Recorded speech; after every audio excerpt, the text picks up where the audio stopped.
Sir, I seem to have no job in the sheds.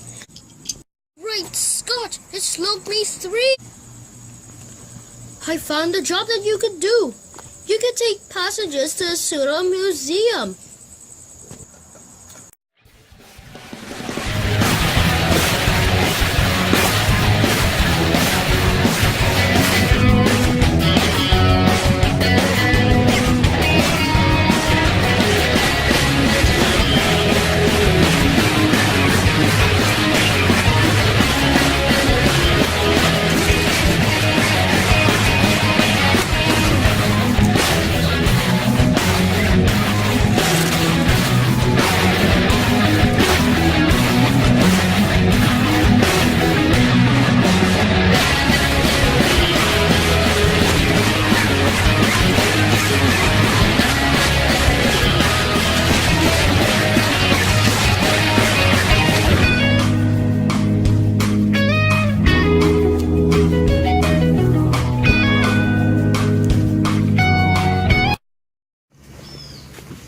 I better go and tell Sitopum had about this, thought Rosie.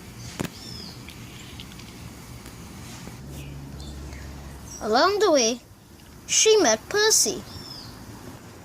Percy, aren't you not supposed to be pulling the mail trucks right now? Yes, said Percy, but they've been stolen. By who? Asked Rosie. I don't know. When I went to the yards to get them, there was nothing there. There were no trucks, there were no anything. How was your day? Not going great. The museum is destroyed and the Lokmi 3 is gone. I don't know where it is, but I will find out eventually.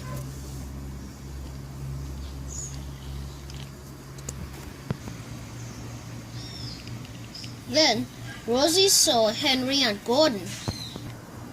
Oh, hi, guys. Hi, Rosie, they both replied. How was your day? Can you at least say if it's better than mine's? Well, said Gordon, my express coaches were missing when I went to see them. And my long train was missing when I went to see them as well. The museum was destroyed and the Lokmi 3 was destroyed for me. Well, not destroyed, but I can't find it. Sorry for the bad day. You too.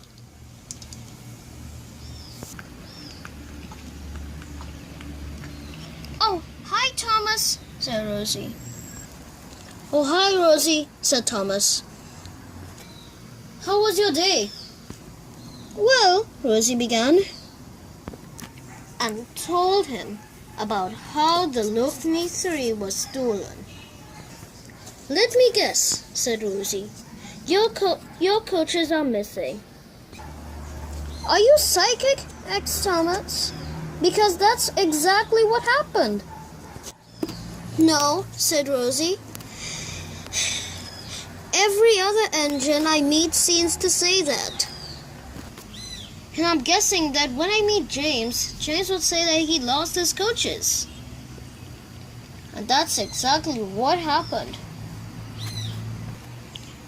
When Rosie talked to James, that's exactly what James told her.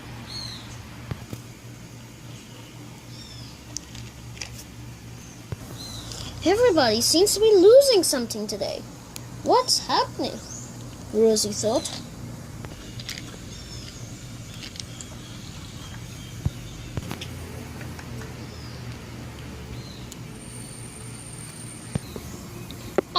Hi, Rosie, said Stubbormat. Hi, sir, said Rosie. Everyone seems to be losing something today.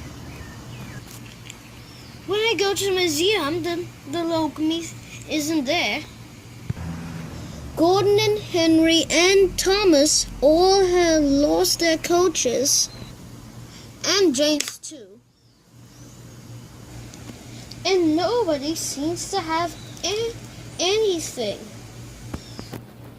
And we can't run the railway without the coaches, the locomotives, and the trucks. Oh no, said the Topham Hatt. I'll need to cancel all the arrangements made for today and give all the passengers who are coming here their money back. Then Sir Topham Hatt heard his phone ringing. Hold on, he said. I need to go to your office to see the telephone. Rosie waited and waited, and a few minutes later, Sir Topham Hatt came back with worse news. Oh, unfortunately, the inspector's coming here, and if this railway isn't good, he can shut it down forever.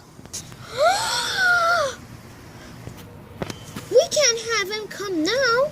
Why don't you convince him that he could come another time?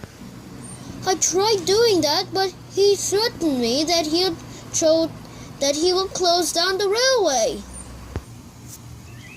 Rosie spread the news to all the other engines.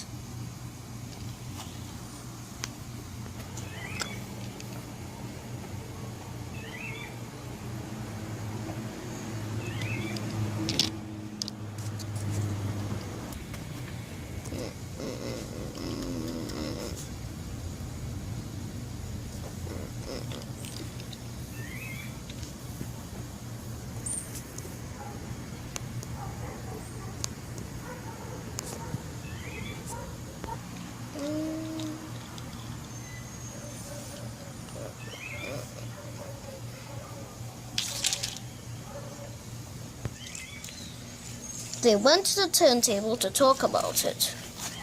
But when they went there, things got even worse.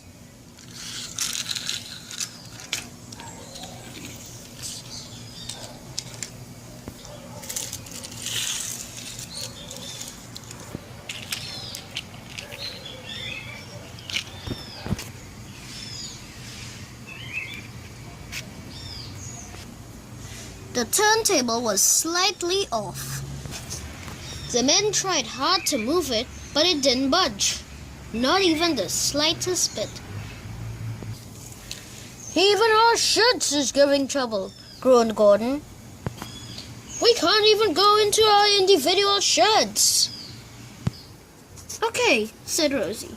This has gone way too far. I only have to come to the decision that someone is sabotaging all of this. And everybody else agreed with Rosie. So, we all should be on the lookout for anyone who looks like they're trying to sabotage us again. Right? Okay. On the lookout. Sure. Definitely. Good.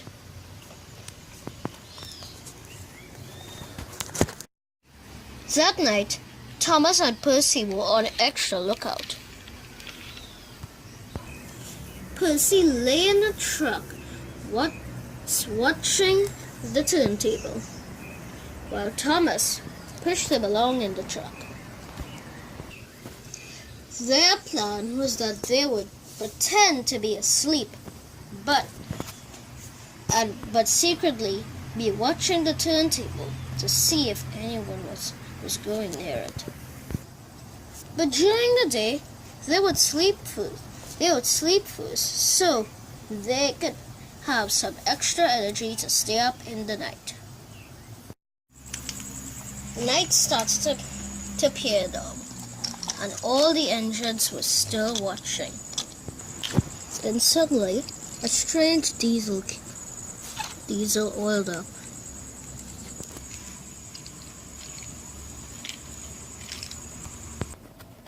This must be our answer, thought Rosie.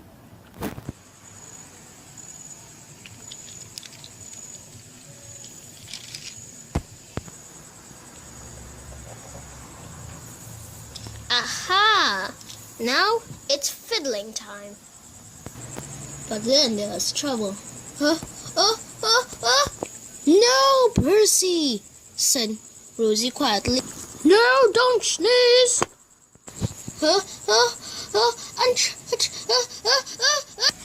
Achoo!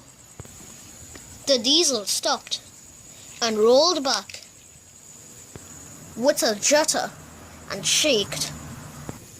He rolled back and saw all the engines. Look what you did, Percy. You blowed our cover. So you all have been watching me all the time. Well, come on, we can't just stand here. We need to get him. The diesel rolled back, but Henry chased after him. So did the rest of the engines.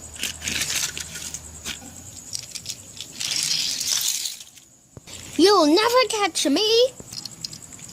Henry switched onto Diesel 10's track.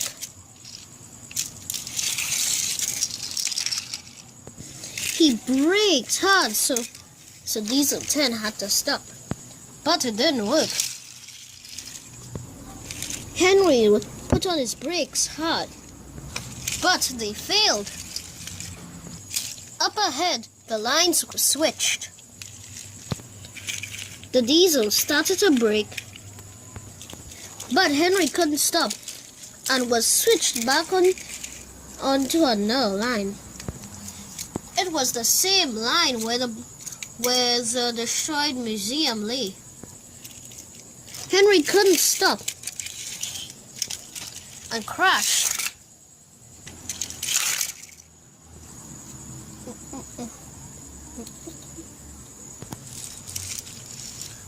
All the engines came to see what had happened to Henry. Oh, Henry, are you all right? Asked Thomas.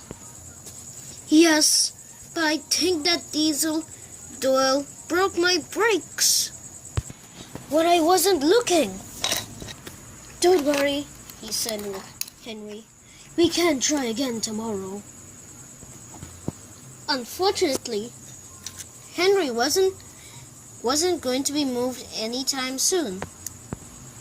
Seeing that there were not many trucks or machinery to help him get back onto the rails.